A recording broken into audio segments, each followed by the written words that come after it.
season's greetings, good people, and welcome back to another episode of Disability Inclusion Required, the very last episode of the year, if you can believe it. I am your host, Justice Shorter, and today we are wrapping up the year by unwrapping some of the collective victories led by the disability community this year. We have had several hard knocks, to be sure, but one thing's for certain: we will never stop believing or building on behalf of our people. Sandy Ho, Executive Director of the Disability and Philanthropy Forum, joins us today to recap the year and lift up those wins because lest we forget, 'tis the season to celebrate. Let's get into it. Sandy, happy holidays. How you doing? Hey, Justice, great to be back. Hang in there. Happy holidays to you as well. Come on now, we are all hanging in there. Every single day we are hanging in there. Is there anything that you're doing that makes it a little bit easier to hang in there every day? Do you have something special? Like, do you eat chocolate in the morning? Do you have something special like a specialty tea that you drink at night? What's helping you hang in there? Yeah, no, that's a great question. So I am based in the Bay Area and have recently taken up birding. And what's helping me is just to step away from my computer and yeah, spend some time looking at the birds. Wow. Have you seen anything wonderful that has made you smile or shocked you? Like, my goodness, I did not think I was going to see that particular specimen out here while I'm birding. Yeah, well, there's actually in the neighborhood park that I live a few blocks from, there's a what I believe to be a resident barn owl. Uh and so that's always special to see an owl. And yeah, no, I'm just always so fascinated by birds. And it, this so I was born and raised in Boston. And in the East Coast, it's a different climate, so we get different species out here. So, yeah. Yes, absolutely. Well, listen, the entire episode today is about celebration. However, I would be remiss if we didn't start off by sprinkling some warm words onto those who truly did struggle this year. So, what is your message to the folks who are more worried and weary than ever about the state of the world here at the end of 2025?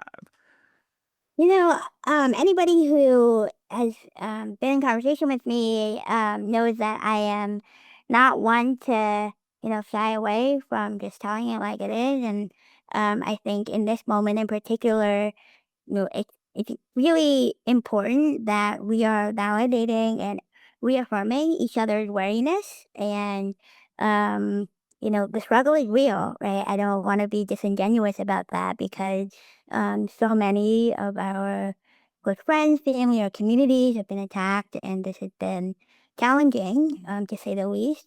And at the same time, that we are not doing any of this work and that we are not existing in this moment alone or in silos, that at the same time of these in- just, mind-boggling upheavals and the unraveling of our basic infrastructure in civil society and democratic institutions and on and on and on, that we have also seen, in response to that, the ways folks have come together, whether it's locally or, across the state, and even at the national level.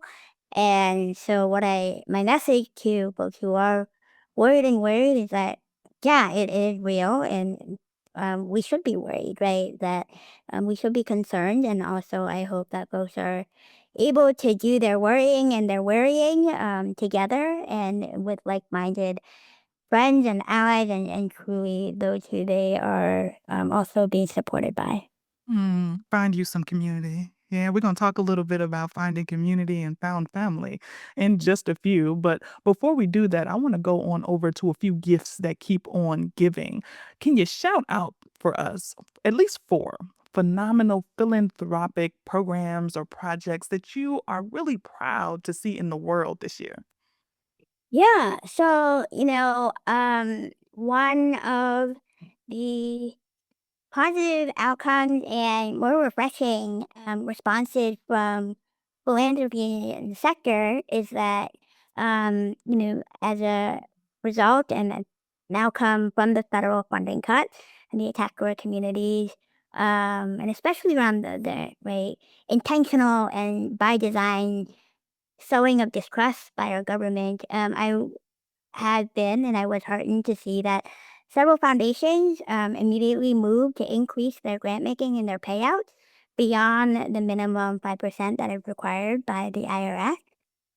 So even though moving dollars out is just one aspect of our sector's work, to say that it is very much needed for movements in this moment would be an understatement. And also, I really hope that this continues to contribute to the lasting change in the ways that philanthropy does things differently. The second, I want to shout out a specific foundation, which is WIS Foundation, led by Ryan Easterly. As a response to the direct budget cuts and unraveling of Medicaid and Medicare, um, WIS Foundation rose to the floor and rose to the occasion. Um, to fund directly, you know, efforts that support defending Medicaid and Medicare for adults with intellectual and developmental disabilities. And I thought that, this was not just a model of how one foundation is responding to this moment, but it's also one of the few ways that philanthropy, through its grant making mechanisms, it can be an ally, can be an advocate alongside disabled communities. And I saw the ways that this directly address the threats that are at the local, state, and national levels. Mhm. Uh, the third that comes to mind is, a lot of our work in philanthropy, we think of this moment as just this moment. But when we talk to disabled community leaders and movement leaders, and we also know that this is not right. We are not advocating and fighting for this moment, but really for the long game and the long term.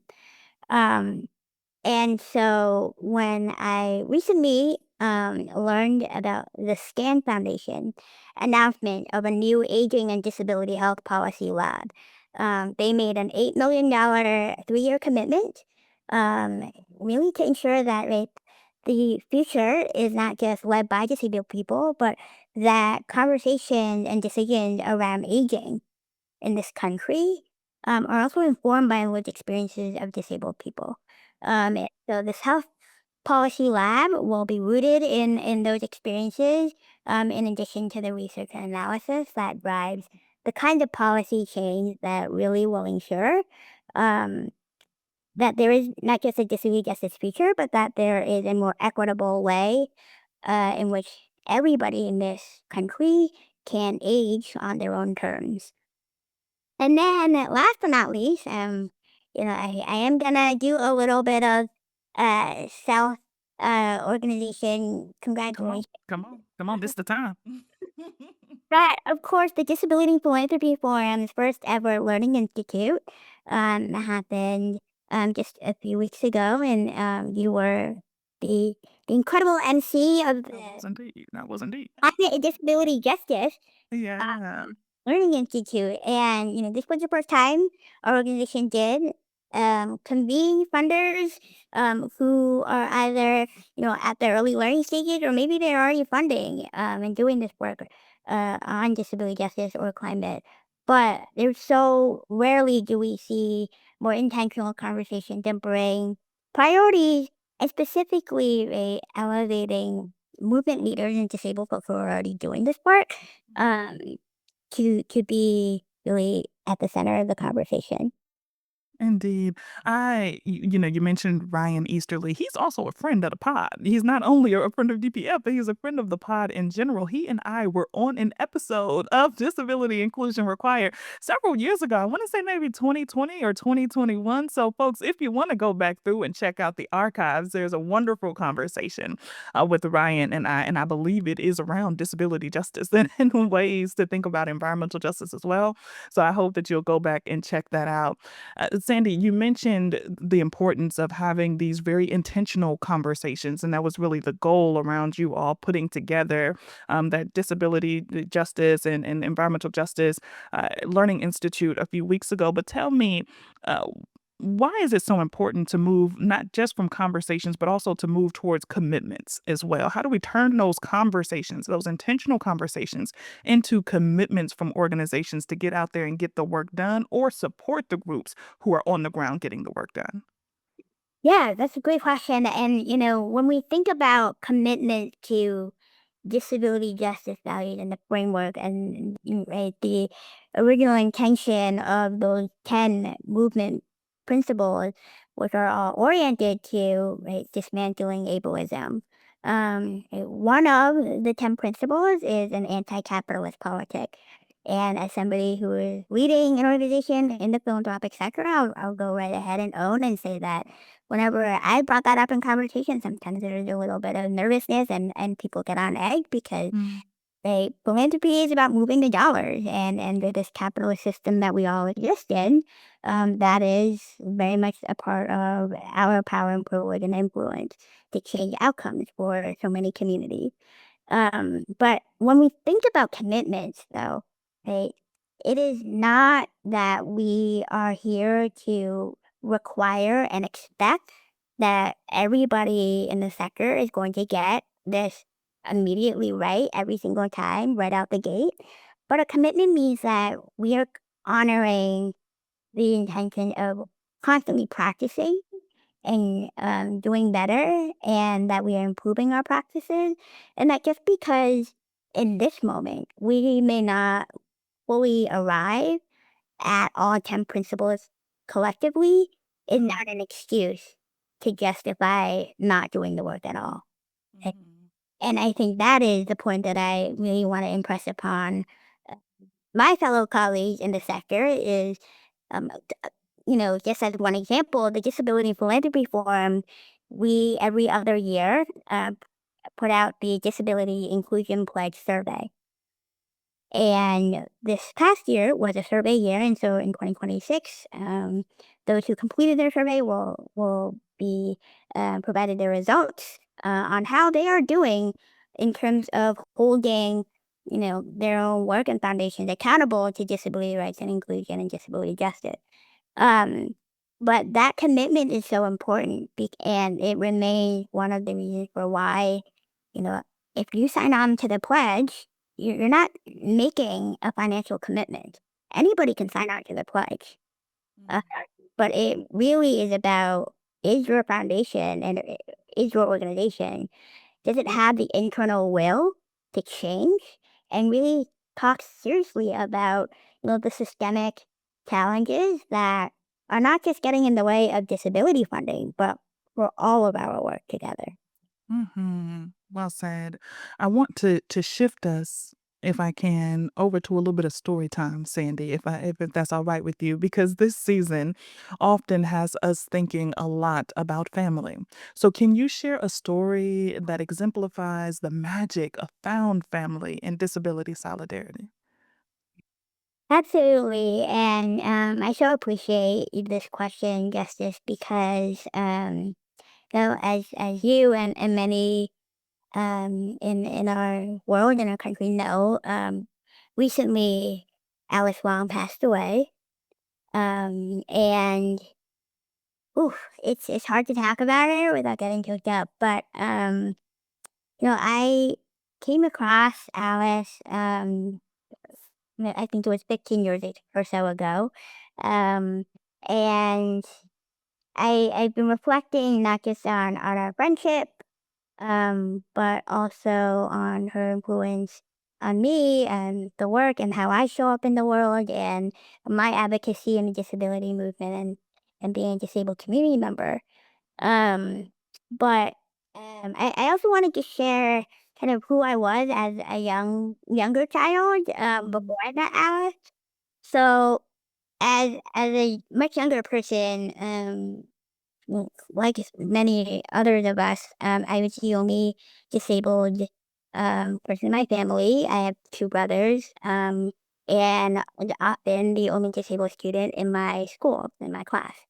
Um, and it. I had friends, and I was, participating in school and had clubs and activities and after school programs and whatnot. But there was always a part of me that I didn't quite ever get to express. And I lived in a very, deeply creative and imaginary world. As a child, like I was constantly playing imaginary. I had imaginary friends, and I would, and this is gonna age me, but I was also a child of the late '80s, early '90s. Um, and I don't know if folks remember, but the cup on the string telephone. Mhm. Yes, I And remember. yeah, I would sometimes have like imaginary conversations with my imaginary friend on the other line of that cup ring telephone. And it really wasn't until more recently that I realized like, oh wow, um, Alice Alice was the friend that I was looking for in my imaginary days of having imaginary friends. She, you know, was that other friend that I had so wished to have as a kid, and of course, now as an adult, I think back and I'm like, wow, there is really nobody else who could friend in the ways that Alice friended. Mm. Uh, but I share that story because, um, yes, we bonded over disability solidarity and our activism and our advocacy and our shared love of books and writing, but um, she really was family to me. Yeah, and I think about her often, of course, but this is also going to be a season of grieving for so many of us, and um, I I know I say this now, but I truly don't yet know even the impact of it. But I truly believe that this is going to be a lifelong grieving for me. But yeah, thank you for yeah inviting me to share that. Absolutely. Alice Wong, a friend and a force throughout the disability community and beyond. Truly, there are few spaces, at least within the disability and the disability justice community, particularly where her brilliance, where her light, where her creativity did not reach. Right, she did literally. I communicate and connect with a lot of people on kind of creative ideas and initiatives that we're trying to get sprung up, and folks will point to the, hey, Alice was involved in this, or Alice was involved in that, and she has some really good insights on this piece, and it is wonderful to know that her imprints Yeah. will forever be on the work that we do moving forward, and that in and of itself is indeed another gift. So I'm so appreciative that you mentioned Alice and you shared those stories. The friend on the other end of that cup. And our cup runneth over with all of the gifts that she bestowed on this world and that she continues to, even from the other side of the ancestral plane. I want to shift us over to now a few countdowns. You know, we're getting into the end of the year here, Sandy, and so with that comes all of these countdowns and that comes with the new year and closing out the current year. So can you give us a countdown of the top 5 2025 disability policy wins in your opinion? Yeah, this was a hard question. I'm not gonna lie, and I, definitely had to use one of my phone a friend cards for this one. But I did come up with five, and they kind of span across issue areas and both at the local and federal level. So, locally, being a part of the Bay Area community here, one of the wins is the launch of the San Francisco Disability Cultural Center. And this is a win, not only because of the origin story of so much of disability rights and independent living movement that happened in Berkeley and the Bay Area, but this is the country's first publicly funded disability cultural center. And this is huge because when we come together as a community and recognize the cultural power and political power of disabled communities, we move beyond just compliance and we move beyond just direct services. So definitely a win. The second um, comes out of the education space, which I know is, given the incredibly disappointing gutting of the special education office.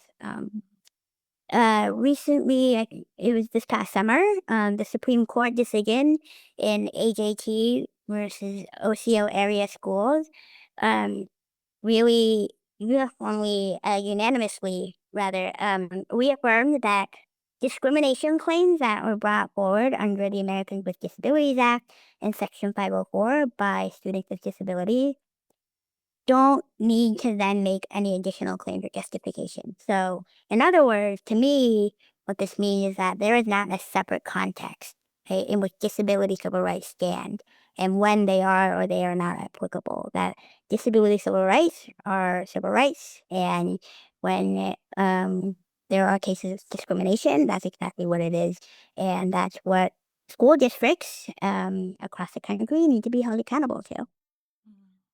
The third, um, and I'm just gonna knock on wood somewhere, but um, this comes out of the tech world. So to date, the web accessibility regulations are still in effect. Mhm. And this is really important and critical because when you think about the power of not just how we go about our day to day life, hey, but the power of disability community advocacy that happen online, the ways that, right, remote work has opened so many economic opportunities and possibilities for so many. Um, but this means that all public facing content um, are required to be accessible to ensure that there's equal access in 2026. I literally use this and train on this all the time. But I use assistive technology, so I cannot even operate in the digital space without the guidelines and the access that comes as a result of those guidelines. Absolutely. Yes, and thank you for the training that you do. And shout out to Justice and the many hats that you wear. Um, the fourth is at the federal level, and I say this one with a grain of salt, because as we all know, like, there was this major budget cuts to a lot of the major federal programs that support really the direct access for disabled people to remain in the community. But they had not been outright eliminated. Um, so these include the National Institute on Disability, Independent Living, and Rehabilitation Research, NIDLR, um, the Council on Developmental Disabilities, and the Protection and Advocacy Programs are a few. And again, this is what it means to be a part of a marginalized community, right? That we are expected to feel relief when we are served crumbs. Mhm. And so I just want to contextualize that one to say like it is a wing, but also it's not. Yeah. Um, and then the fifth is not really a direct disability policy for community, but what I wanted to point out is that so many disabled people and disabled leaders, disability-led organizations are still fighting, are still advocating, are still pushing forward, and are really so unfazed, so unbothered by this administration's attacks, their bullying, and really their empty commitments and in a lot of cases their blatant discrimination and just the ways in which our community has remained so fierce and solid in the face of such violence and harm. Absolutely. Absolutely.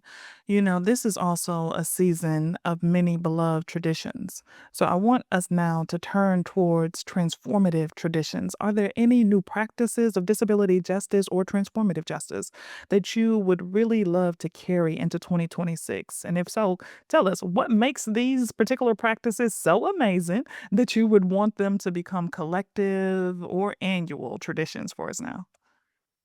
Yeah, so when I think about new practices, this isn't necessarily new, but it had returned to me more consistently, which is journaling and not just journaling about the challenges in the moment, but also having some quiet time between myself and the paper or the blank computer screen in front of me to just write um, because I think for so many of us we are constantly inundated, right? What is the next thing? What is the next headline? What is the next, Mhm. outrageous decision happening out of DC? That it is by design, right? Like they are doing this by design, and so whatever we can do for ourselves to protect and also find peace for ourselves, I think is so important. And I think it really gets to that practice and principle of sustainability that I am not just somebody who is here to fulfill my role and responsibilities as ED of the Disability Philanthropy Forum, but I'm also here because I deeply believe in the right and also in the truth that disability justice generations will happen whether or not, we are making the quote unquote right or moral decisions of this moment. Um, Mhm. and so that principle around sustainability has also gotten me to think a lot more about legacy. And, it is, of course, also in light of Alice Wong's passing, but the legacy that disability movement leaves from one generation to another is so precarious. And in a way that I had not really perceived and understood until this moment, that, with one election, with one um, decision from the Supreme Court or Congress, that decades of disability rights progress is rolled back. And it is sobering, but it's also heavy to hold. And so I guess I don't know if it's an annual criticism, but just like really taking stock and, making sure that I'm also asking questions about, well, what is your organization doing uh, to not just pave the way for the future, but like what are we doing to also archive our efforts of the past? Mhm. You talked about documenting your current thoughts. You talked about archiving the work. You also mentioned the word distraction. And it, of course, makes me think of Toni Morrison, who famously says that racism in and of itself is a distraction. It keeps you from truly doing the work that you wish to do. It puts you in a space of constantly having to react and recover from the ravages of discrimination and hatred and prejudicial treatment. And I think to your point, there have been just so many attacks, political and policy attacks on marginalized communities, and folks are trying to figure out how do they ground themselves, how do they root themselves, so that they can not only withstand all of those really difficult blows, but also grow something anew and something that can continue to fruit for future generations, which is so important. I want to talk to us about kind of the future a little bit here because we're coming into a new year, and this means that we're of course thinking about and gestating new dreams. So, what does DPF have in store for their philanthropic sector in 2026? Yeah. I just want to add one more comment to what you just shared, which is, and also to some of the earlier wins of disability progress this year. With the idea that growing old is not, an assurance that many of us have in our community. And so that practice of legacy leaving, I kind of joke now that in some spaces and in some events when I show up, the younger folk are like, "Oh, auntie's here," and I'm like, "Excuse me."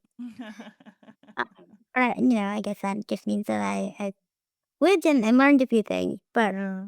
yeah, so thinking about into the future of DPF and next year.